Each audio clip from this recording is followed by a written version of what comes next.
Welcome to Suman IT TV. Tech ఇండస్ట్రీలో ఆసక్తికరమైన అప్డేట్ను మీకు ఇప్పుడు చెప్పబోతున్నా. అదేంటో చూసే ముందు మా ఛానల్ను సబ్స్క్రైబ్ చేసుకోండి. డిజిటల్ ట్రాన్సాక్షన్స్ పెరుగుతున్నాయి. వాటితో పాటే సైబర్ క్రైమ్స్ కూడా ఎక్కువ అవుతున్నాయి. నేరగాళ్లు ఆన్లైన్ ద్వారా ఏ రకంగా మోసం చేస్తారో, ఎలా డబ్బు కొట్టేస్తారో గెస్ చేయడం కష్టంగా మారుతోంది. ఆంధ్రప్రదేశ్లో ఇటీవల జరిగిన కొన్ని సంఘటనలే అందుకు నిదర్శనం. వాటిని చూస్తే నిజంగానే షాక్ తగులుతుంది. అవేంటంటే, అనకాపల్లి జిల్లాకు చెందిన ఓ వ్యక్తి సిమ్ కార్డును సైబర్ క్రిమినల్స్ ఏకంగా బ్లాక్ చేశారు. అదే ఐడి ప్రూఫ్తో కొత్త సిమ్ తీసుకున్నారు. వాటికి వచ్చే ఓటీపీల ద్వారా దాదాపు 3 లక్షలు బాధితుడు ఖాతా నుంచి కొట్టేశారు. ఇక ఓ యువతికి ఉద్యోగం ఆశ చూపి దఫాదఫాలుగా ఆమె నుంచి డబ్బు లాగారు. అలా 8 లక్షలు వసూలు చేశారు. చివరకు అది ఫ్రాడ్ అని గ్రహించిన ఆమె పోలీసులను ఆశ్రయించింది. ఇంకో మహిళకు గిఫ్ట్ వచ్చిందని నేరగాళ్లు చెప్పి ఫోన్ చేశారు. తాము పంపిన లింక్ ఓపెన్ చేసి దాన్ని రీడీమ్ చేసుకోవచ్చని నమ్మబలికారు.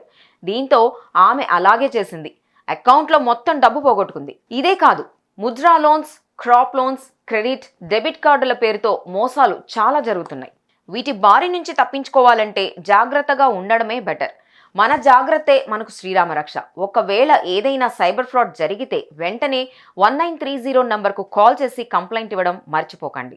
చూసారు కదా, ఇవి టెక్కి సంబంధించిన అప్డేట్స్. ఇలాంటి మరిన్ని విశేషాల కోసం సుమన్ ఐటీ టీవీని మిస్ కాకుండా చూడండి. Thank you for watching this video.